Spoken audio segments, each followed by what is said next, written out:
CNN White House correspondent Jim Acosta railed against Kim Kardashian West, who visited the White House on Wednesday to discuss prison reform. Acosta said she shouldn't be here talking about prison reform.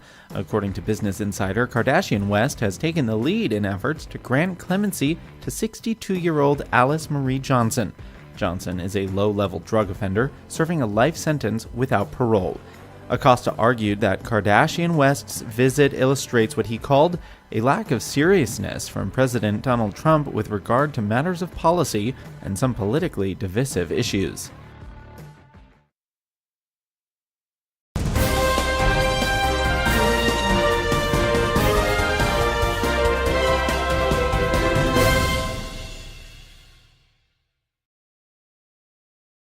Philadelphia rapper Meek Mill was reportedly convinced by fellow rap star Jay-Z to back out of a scheduled meeting at the White House on prison reform with President Donald Trump. On Friday, TMZ reported that Mill would visit the White House on Friday to discuss prison and criminal justice reform at a meeting chaired by President Trump, but added that some celebrities have contacted Meek urging him not to go. The outlet has now revealed that Jay-Z, a prominent critic of President Trump, and other high-profile African Americans successfully convinced Mill not to attend the meeting. Meek Mill, whose real name is Robert Shrieck Williams, has become an active campaigner on prison and criminal justice reform since his imprisonment last November over probation violations from a drug and gun possession case back in 2008. "I was originally scheduled to be part of a panel on prison reform at the White House to help shed light on the issues within the system," he told TMZ. "Unfortunately, the focus turned to the president and myself, which concerned me that it might take away from creating a positive result from today's discussions." A recent poll of likely voters found that prison reform remains one of their least important legislative priorities in the run-up to the 2018 midterm elections. So now to our other top story. Alice Johnson, a free woman tonight after a grant of clemency from President Trump after 22 years that she spent in a federal prison for charges related to drug possession and money laundering. Alice Johnson and her attorney Michael Scholl are here. So Alice, how's it feeling 24 hours in? How did you feel when you woke up in your house this morning? I felt wonderful. No more bunk beds over my head. I mean, it was a remarkable story. I mean, you know, is it all sinking in for you? Because it really happened very fast, Alice. It happened so fast that it's really now just starting to sink in that I'm truly free. Today has been a very busy day for me, but I'm just so happy nothing bothers me. You know, I know you've said that, I mean, you expected to spend the rest of your life in prison.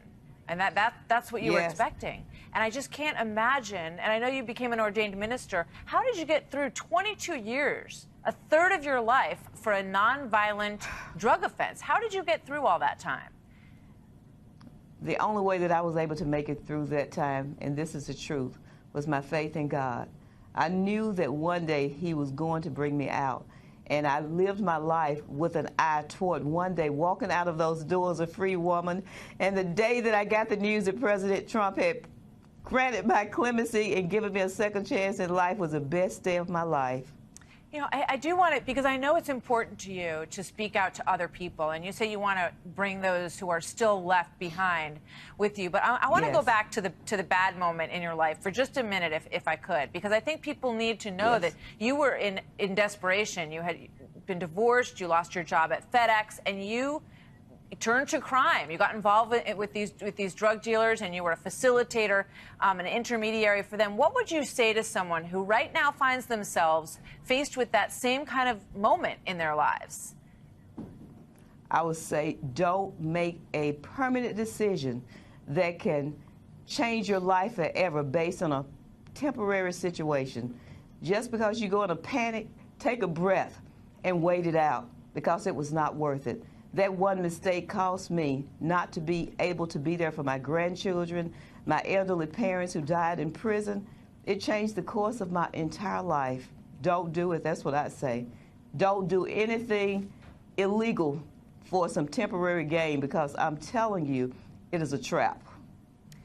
How are you going to help others who you feel, because, you know, it really is all about the punishment fitting the crime, you know, and I think it's something that a lot of people are waking up to in this country.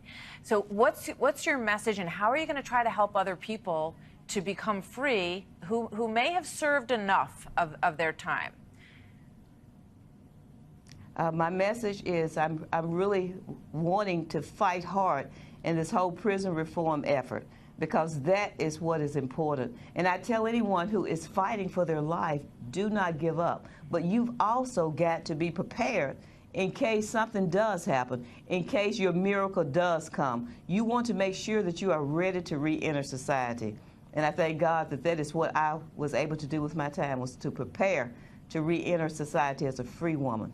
Well, this is something that Jared Kushner, who is a special advisor to the president, and Kim Kardashian, who came on board for you in such a big way, and the president want to make happen for other people. What's your message to them tonight? My message to President Trump is, thank you so much, President Trump, for taking the time to really look at my case and to really look at me. And as I've said before, I promise you, President Trump, I will make you proud that you gave me that second chance. And I tell Kim, keep your passion. I believe that what she is seeing happen for me is really stirred something even more up in her, a desire to help people, as she said, one person at a time. Yeah.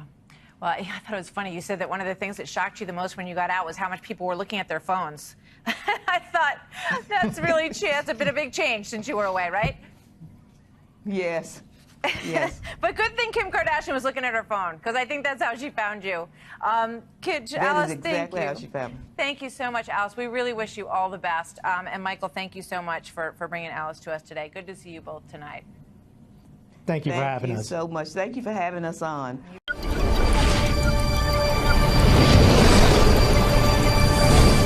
Trump pardons wrongly convicted black heavyweight champ who Obama refused to help.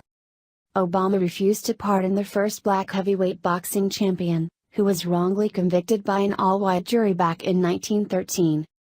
President Trump, however, heeded the call from Jack Johnson's family, who desperately wanted to clear their family member's name, and he posthumously pardoned the boxing great. A pretty nice gesture from a so-called racist president, right? President Donald Trump pardoned the first black heavyweight boxing champion Thursday. Jack Johnson was convicted by an all-white jury in 1913 of transporting a woman across state lines. Johnson was convicted for violating the Mann Act, which made it illegal to transport women across state lines for immoral purposes, and served close to 1 year in prison. The pardon comes after Johnson's great-great-niece had been pushing for a posthumous pardon. Actor Sylvester Stallone was also a huge advocate for Johnson's pardon and joined Trump in the Oval Office for the pardon announcement. Johnson was charged due to racially motivated injustice, Trump said, and hopes this pardon will help to correct a wrong in our history, ABC News reported.